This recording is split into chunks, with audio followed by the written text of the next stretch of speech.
Alright guys, welcome back to another Fortnite video. Hit that like button down below if you're excited to get the shadow or ghost version of Skye. Also comment which side you're going to go with. But today I'm going to be showing you how to get all 10 of the challenges done today for this challenge. And that includes the Skyes Sword locations found in high places, where to fly a chopper under a purple, red, and blue steel bridge, tips and tricks and secrets for all of the other challenges as well. So overall guys, it's going to be a very helpful video. Hit that subscribe button and turn on notifications for more challenge guides coming out in the near future, and also my Deadpool challenge guide video, which is coming out tomorrow morning. On top of that, if you want to help support me, if you appreciate these videos, you can do so by using code TheLlamaSir in the item shop. As an epic partner, it helps support the channel and I appreciate it a ton. But without further ado here, let's go ahead and jump on into it with the first challenge I want to talk about. Alright guys, but let's go ahead and hop into game here because we need to go over a challenge that is fairly tough right off the bat, and that is the one where you have to search Skyes Sword in a stone found in high places, and you need to find a total of 5 of those. So obviously that is a pretty tough challenge, so let's just go ahead and hop into it so I can show you the exact locations that you need to go to. Alright, so as we're getting onto the map right here, alright, this first location is actually pretty good. We're gonna go up towards Pleasant Park. The specific spot we want to go is actually more so towards the river. Let's go ahead and jump out of the battle bus first, but it's actually to the right of Pleasant Park. So if you find Pleasant Park, go to this specific hill right there. So yeah guys, once you land at this hill, there will be a scarecrow over there, but I'm pretty sure you need to go to this rock. As you can see, you cannot break this rock, so there will be a sword in it that you can just go up to, hold your use key, whatever you use, and that will be the first location done. Now as for the next location, you can find it over towards Pleasant Park, but to the north of Pleasant Park a bit, over towards this hill right there. So again, more so to the top left. And of course guys, be sure to use a chopper if you can find one, because that can help you get in between the locations very fast. So yeah, landing up here, as you can see, we have got the same type of rock, another unbreakable one. There will be a sword in top of it, same thing, use your use key and you will be able to pick that one up. Then after that, moving on to the next one here, you simply want to move over to the right a bit and you'll be able to find it a little bit to the right of Craggy Cliffs, up on top of this general area. Now I have to remember the specific spot. I think it's either on this hill or this hill. I think it's the one I just marked though. Yeah, okay, right here at this rock there's going to be a sword. So yeah, you've got that shadow safe house right there, and then to the top right of it you'll be able to find this rock. This is also a good spot to start because there is a chopper right there that you can use to move around to the other locations very easily. So I would recommend starting at that one and then going over to the next one. But speaking of the next one, if we keep going over, this time a bit south, we want to head over towards the grotto because there is one right next to the grotto. So yeah, the grotto's right there, and then there is one on top of this mountain. So getting near the grotto, if we head up towards the top, as you can see, there is another rock. Now I'm not going to get out of here because I'd probably, or actually I could if I'm careful enough, land the helicopter right there. Another rock with a sword in it. As you can see, very easy to get, but let's keep it going here and move on to the final location, which is over near Lazy Lake. So it's not too far away. This one is actually to the north of Lazy Lake a little bit. It's up towards this general area, I think right up here. Yeah, so if you go down to this area, as you can see, just break some trees right there.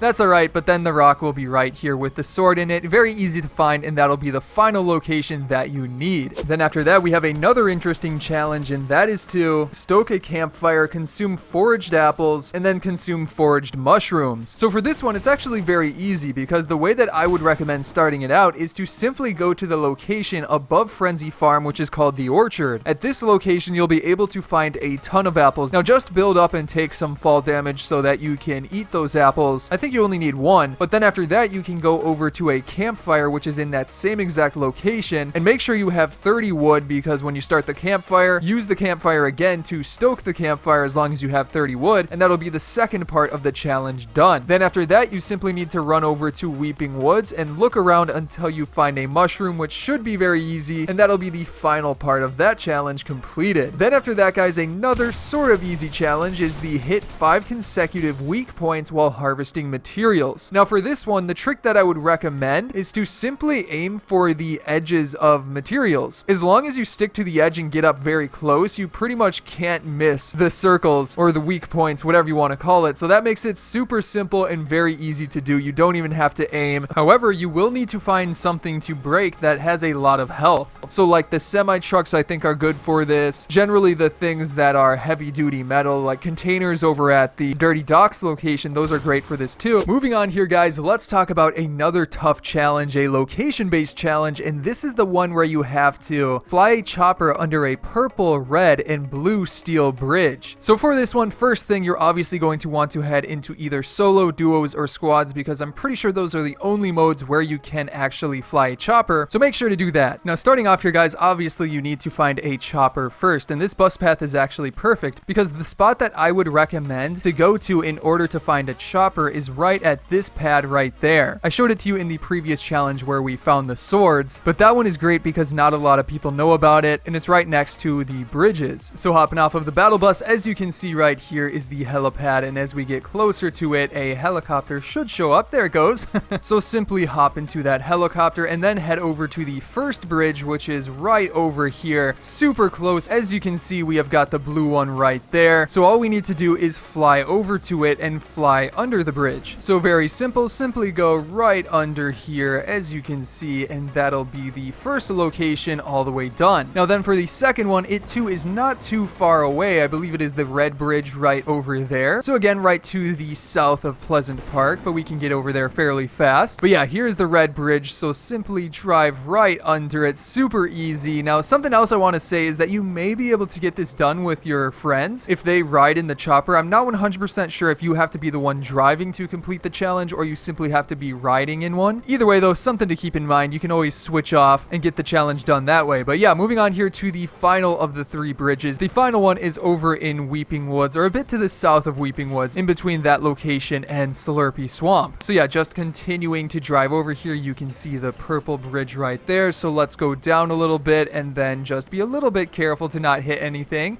And then we drive under it, and that is the final location for this challenge, fully completed right there. Then keeping it going here, guys, you also have the challenge Land at the Shark and Visit the Agency in the same match. Now for this one, you can do it in multiple ways. If you want to do it in Team Rumble, all you need to do is grab one of the boats and head over to the agency. However, that might take a little bit more time. The way that I would recommend doing it is to just hop into a solo match, and then when you glide to that location, immediately go to the chopper. Nobody's really going to be going for the chopper, so you should be able to get it and bring it all the way over to the agency, which obviously is the second location for the challenge, and you'll get it completed. However, one thing to be careful of, it does say land at the shark, so you do actually have to set foot at the shark location. Simply keep that in mind, and then you can drive over the agency and you should get it fully complete. Then after that, a pretty interesting challenge is to block damage with a Kingsman, which again, if you didn't know, the Kingsman is the new umbrella item that was added into the game recently. You can find them fairly easily in like solo, duos, or squads. I also think you can find them in Team Rumble. However, one way that should work with this is to simply find a Kingsman and then go around and find a henchman as well. If you pull out your Kingsman and use that shield ability, you should be able to block damage from the henchman, and that should count for the challenge. So something to keep in mind, and definitely worth trying, because that would make it a lot easier instead of finding another player. But of course, you could probably find a player if you're at one of the spy bases or something like that. Now similarly, when you're looking for one of those Kingsmen, obviously they spawn from chests a lot. Also keep an eye out for crash pads, because you have to bounce on a crash pad in 3 different matches. So obviously the best way to go about doing that is to just passively look for them, and as soon as you find one, throw it on the ground and use it, and then do that in 3 matches to get the challenge done while you're working on other challenges too. And speaking of which, there's also one where you have to search 10 chests at landmarks. Now this one is pretty easy to do, but the way that I would recommend doing it is to go to one specific location, and that is on the bottom right of the map. I forget the exact name of this spot, but it's basically this island, and I'm pretty sure the entire thing is a landmark, but it's got a bunch of chests at it. I think it may even have like at least 10. So if you're the only person at this location in like a Team Rumble match, you should be able to get the challenge done very easily. And again, look for those crash pads as well to knock out 2 birds with 1 stone. Then after that, there's also a challenge where you have to eliminate players with SMGs from within 15 meters. So with that being said, the best way to go about doing that challenge is to go into Team Rumble and keep an eye out for an SMG. SMGs are very easy to use in close quarters, so that one really shouldn't be a problem, especially in Team Rumble. And then guys, for the final challenge, this one does have to be done in solo, duos, or squads, but that challenge is to hit pistol headshots on players or henchmen. Or sorry, I guess it doesn't have to be done in solo, duos, or squads. You can do it in Team Rumble, but it's definitely a ton easier to get it done on henchmen, and obviously they only spawn in those core modes. So yeah, I'd simply recommend dropping towards one of the least common locations like the grotto or the rig, then find a pistol and simply, you know, find a henchman and deal those headshots, get them done very easily. They may even count on the knocked henchman too, so keep that in mind. But yeah, it's a very easy challenge overall. But anyways, guys, that is going to be it for today's video. I hope you enjoyed it and I hope you found it helpful. And if you did, remember to hit that subscribe button down below and turn on notifications for tomorrow's Deadpool challenges guide. On top of that, be sure to check out some of my previous videos here. Got tips and tricks for XP that you want to check out. But again, guys, I hope you enjoyed today's video and I will see you in the next one.